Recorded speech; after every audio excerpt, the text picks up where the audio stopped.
montre jamais les maisons détruites par l'alcoolisme. Oh, comme tu es beau, tu es aussi beau que Joanne Camani, ta collègue flirte avec toi. Elle t'aime bien, qui pleure. Ou allez-vous décevoir vos amis? Ils pensent que vous êtes aussi macho que Pancho Lopez.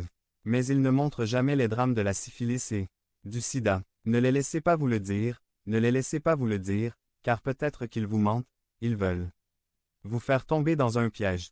Adam et Ève ont pris une décision morale entraînée par leur convoitise et non guidée par la parole de Dieu. La loi de la chair, du diable et du monde est, si tu te sens bien, faites-le mais qui peut vous l'enlever.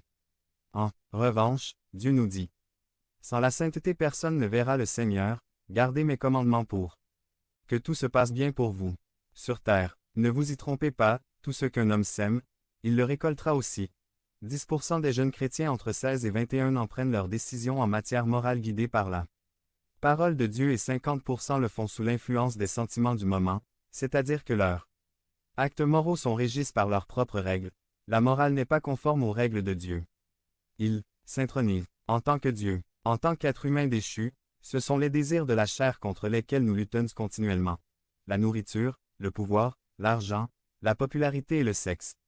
Paul dit, aucun de ces éléments n'est mauvais mais je ne me laisserai dominer par aucun d'entre eux. 1 Cor 10. 13 Aucune tentation ne vous a frappé, sauf celle qui est commune à l'homme, mais Dieu est fidèle. Il ne permettra pas que vous soyez tentés au-delà de ce que vous pouvez, mais il vous fournira aussi une issue à la tentation, afin que vous pourrez peut-être vous échapper.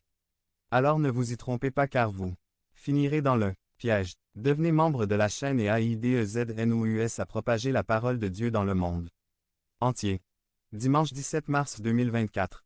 Parlez à Dieu en 5 minutes. Description de la vidéo. 2. Couvrir notre péché. C'est alors leurs yeux tous deux s'ouvrirent, et ils savaient qu'ils étaient nus.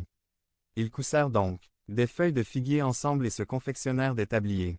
C'est une autre raison pour laquelle nous frappons le sol avec la tête. Couvrir notre péché, c'est nous tromper nous-mêmes. Nous pouvons couvrir notre péché devant les autres mais pas devant Dieu. V8 Et ils entendirent la voix du Seigneur Dieu marchant dans le jardin à la fraîcheur du jour. Et l'homme et sa femme se cachèrent de la présence de Jéhovah Dieu parmi les arbres du jardin. Quand nous marchons dans le péché, nous voulons aussi le cacher avec des feuilles de figuier. Nous cacher de la présence de Dieu parmi les arbres et Dieu vient et nous appelle.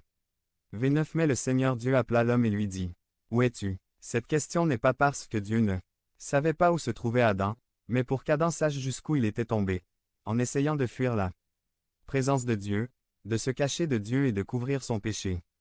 Quand Adam réalisa que devant Dieu il est inutile de cacher ou de dissimuler notre péché, observe Mos.